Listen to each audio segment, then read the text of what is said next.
Welcome back to the equations unit. Today we're going to be talking about variables on both sides. There are two parts to this video. This is part 2, so if you haven't watched part 1, you want to go ahead and do that. Otherwise, let's go ahead and get started right now.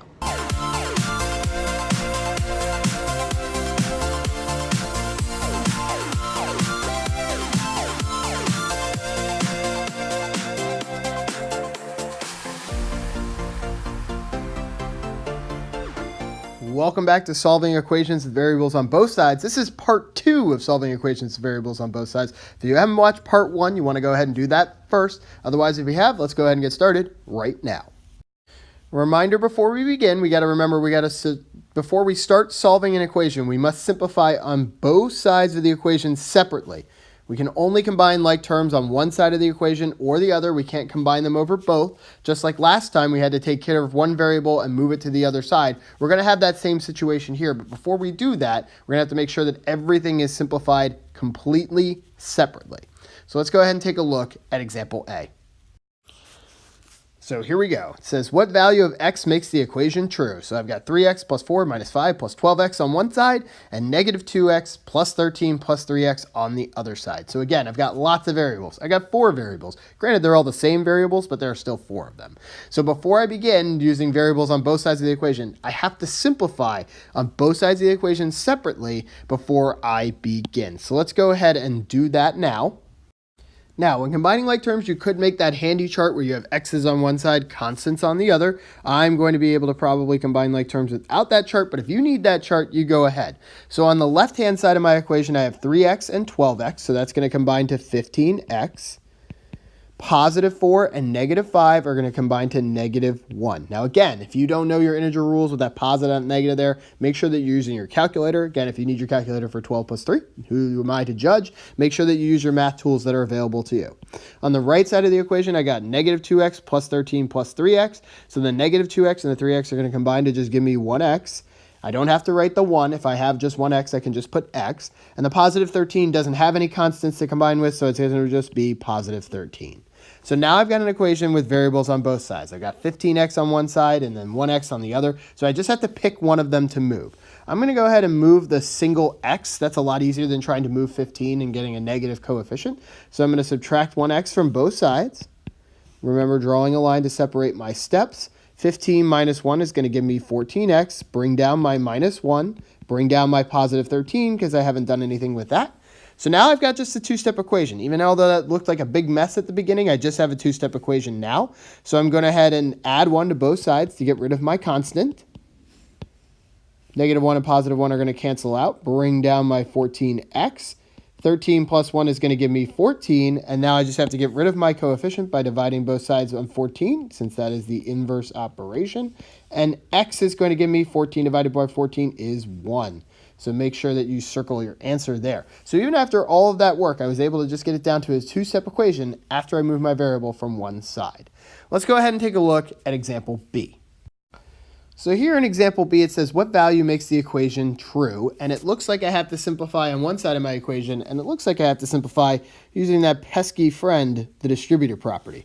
So I'm going to have to distribute to one side of the equation in order to clean this up. So I'm going to be distributing the negative 4 to the n and the negative 4 to the negative 5. So I'm going to bring down my n on the left because I didn't do anything with that. Negative 4 times positive 1n is going to give me negative 4n. Negative 4 times negative 5 is going to give me positive 20. Again, remember to keep track of those signs and use that calculator if you're not sure on those integer rules. So now I've got equations on both or variables on both sides. I'm going to get rid of the positive or the negative 4n because I need to get the constant on one side and the coefficient on the other. So I'm going to add 4n to both sides. When I do that, the negative 4n and the positive 4n are going to cancel. 4 plus 1 is 5n. Bring down my positive 20. And now I've got just a simple one-step equation. I'm going to divide both sides by 5. 5 divided by 5 is 1. And 20 divided by 5 is 4. So n equals 4. That is the end of that problem. So let's go ahead and take a look at example C.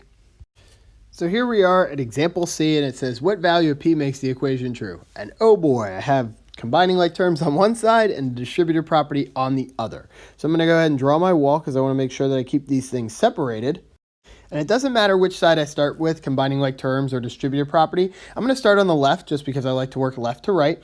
I've got a negative sign outside my parentheses there, but I don't see any number. So anytime I just see a negative sign with no number outside, I know that's going to be a -1. So I'm going to put a -1 right there. Then I'm going to distribute that -1 inside to both problems in there. So I'm going to distribute my -1 to positive 3p, which is going to give me -3p. And then -1 times -2. Remember, I'm going to keep my signs. Negative, negative are going to make a positive 2p. So I've got that side done. Oh, but I do not, because p's are going to be the same type of thing, so I have to combine like terms. So -3p and positive 2p are going to give me just one -p, so I can put -p. Then I've got to go to the other side of the equation where I've got 6p and 10p that are going to combine. 6 plus 10 is 16. So I end up with 16p. The positive 4 can't combine with anything, so I'm going to just bring it down. So now I've got two p's, one on each side of the equation. So let's figure out which thing I'm going to move. Now, ordinarily, I would get rid of that -p so that I had a positive coefficient. But if I do that, I'm going to end up with 0 one side, and then I'm going to have to move the 4 and then divide. So it's going to be a lot trickier to do that. Instead of doing that, I'm going to get rid of the 16p so that I have constants on one side, variables on the other. So I'm going to subtract 16p from one side, subtract 16p from the other side, draw my line to separate my step. 16 and -16 are going to cancel. Bring down my positive 4. -1p and -16p are going to give me -17p. So I'm going to go ahead and write that down. So now I'm left with -17 and 4. So I'm going to divide both sides by -17. I'm going to end up with a fraction answer, so that's okay. P is going to equal -4/17. Again, fractions are okay. Fractions are a part of us. Let's go ahead and take a look at practice number 1. So here we are at practice problem number 1. It says, what is the solution to this equation? You're going to try and find that solution on your own. Go ahead and pause the video now, do the best that you can, and then press play again to see if you are right. How did you do? Were you able to get the same answer that I got? Hopefully you did, -2m. If you didn't, go ahead and take a look back through my work to figure out where you may have made your mistake. If you got it correct, great. And let's go on to practice problem number 2. Here we are at practice problem number 2. It says, what makes the value of p? Unfortunately, this problem has an x in it, so let's go ahead and talk about which value of x makes the equation true. I want you to try this one on your own, do the best that you can, pause the video now, and then press play again to see if you are right.